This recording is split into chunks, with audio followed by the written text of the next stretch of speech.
ওই সকল লোক আপনার কাছে প্রশ্ন করেছে রক্তস্রাব সম্বন্ধে, আপনি তাদেরকে উত্তর দিয়ে দিন তা অশুচি, তা নাপাক।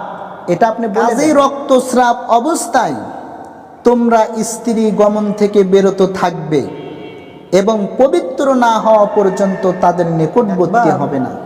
ইহুদি খ্রিস্টানরা আল্লাহ রাসূল সাল্লাল্লাহু আলাইহি ওয়াসাল্লামকে ঠকানোর জন্য, আল্লাহ রাসূল সাল্লাল্লাহু আলাইহি ওয়াসাল্লামকে নিচু করানোর জন্য এই ইহুদি খ্রিস্টানরা এমন একটি প্রশ্ন করে বসলো যেটা আপনাদের কাছে শুনে মনে হবে লজ্জাকর প্রশ্ন। ইহুদিরা আল্লাহ রাসূল সাল্লাল্লাহু আলাইহি ওয়াসাল্লামকে প্রশ্ন করলেন, আচ্ছা ইয়া রাসূলুল্লাহ, ইয়া হাবিব আল্লাহ, আপনি তো নিজেকে রসুল বলে দাবি করেন, আমাদের একটি প্রশ্ন আছে। এই প্রশ্ন হলো, এই যে মহিলাদের যে ঋতুস্রাব হয়, রক্তস্রাব হয়, এ সম্পর্কে আপনি কি জানেন? এই সম্পর্কে আপনি আমাদেরকে একটু বলেন। যদি এই কথাটা আপনার এই কথাটা যদি আমাদের মনের মতো হয়, তাহলে অবশ্যই অবশ্যই আমরা ইসলাম কবুল করব। তখন আল্লাহ পাক রব্বুল আলামিন সূরা বাকারা 2 নম্বর সূরার নাম সূরা বাকারা 222 নম্বর আয়াত আল্লাহ পাক রব্বুল আলামিন নাজিল করলেন। নাজিল করে আল্লাহ সুবহানাহু ওয়া তাআলা ওই সকল ইহুদি খ্রিস্টানদের জবাব আল্লাহ পাক রব্বুল আলামিন তার নবীর মাধ্যমে দিয়ে দিলেন। বলেন আল্লাহু আকবার। সম্মানিত ভাইরা, আল্লাহ পাক রব্বুল আলামিন আমার আপনার নবীকে বলতেছেন, ইয়া রাসূলুল্লাহ, ইয়া হাবিবাল্লাহ, ও আমার বন্ধু, তারা আপনার কাছে জিজ্ঞেস করে রক্তস্রাব সম্বন্ধে, আপনি বলুন তা অশুচি। আল্লাহ পাক আমার আপনার নবীকে বলতেছেন, ও নবী, ও বন্ধু, ওই সকল লোক আপনার কাছে প্রশ্ন করেছে রক্তস্রাব সম্বন্ধে, আপনি তাদেরকে উত্তর দিয়ে দিন তা অশুচি, তা নাপাক। এটা আপনি বলে দেন। তখন আল্লাহ পাক রব্বুল আলামিন এই ঘোষণা দেওয়ার পর আল্লাহর রাসূল সাল্লাল্লাহু আলাইহি ওয়াসাল্লাম তাদেরকে সেই কথাই বলে দিলেন যে আপনারা যে বিষয়ে প্রশ্ন করেছেন, এই বিষয়টা হলো, এই বস্তুটা হলো নাপাক, এটা অশুচি।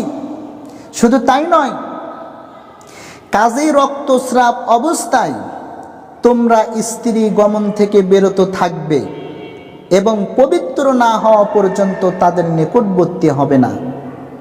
আল্লাহ পাক ঘোষণা করে দিলেন, হে নবী, আপনি তাদেরকে বলে দেন যতদিন পর্যন্ত তাদের রক্তস্রাব থাকবে ততদিন পর্যন্ত তারা যেন তাদের স্ত্রীদের কাছে না যায়, কারণ এটা নাপাক, এটা অপবিত্র। সুতরাং যখন তারা উত্তম রূপে পরিশুদ্ধ হবে তখন তোমরা তাদের কাছে ঠিক সেভাবে গমন করবে যেভাবে আল্লাহ তোমাদেরকে আদেশ দিয়েছেন। সুবহানাল্লাহি ওয়া বিহামদিহি সুবহানাল্লাহিল আযীম।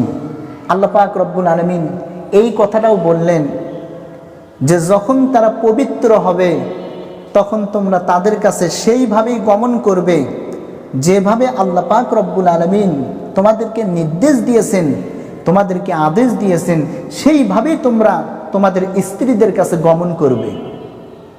আর যদি তোমরা ভুল করো তাহলে কি হবে?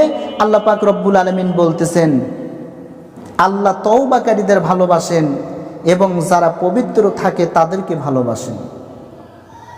এখানে আপনি যদি কোনো ক্রমে ভুল করেন, আপনার স্ত্রী অপবিত্র এমন তো অবস্থায় আপনি যদি আপনার স্ত্রীর কাছে গমন করেন, তাহলে আল্লাহ পাক রব্বুল আলামিন ওই সকল লোকদেরকে তওবা করার জন্য বলছেন।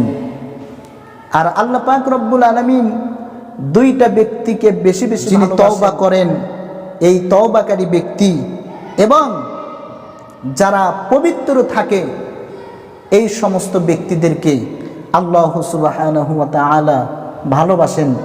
সূরা বাকারার 2 নম্বর সূরা বাকারা আয়াত নাম্বার হলো 222। আল্লাহ সুবহানাহু ওয়া তাআলা আমাকে আপনাকে অবশ্যই এইরকম অপবিত্র বস্তু থেকে আমাকে আপনাকে বিরত থাকার জন্য তৌফিক দান করুক, এবং আমাদের স্ত্রীগণ যখন পবিত্র হবে আমরা যেন আল্লাহর আদেশ, যেভাবে আল্লাহ আদেশ করেছেন সেইভাবেই যেন আমরা আমাদের স্ত্রীদের কাছে যেতে পারি।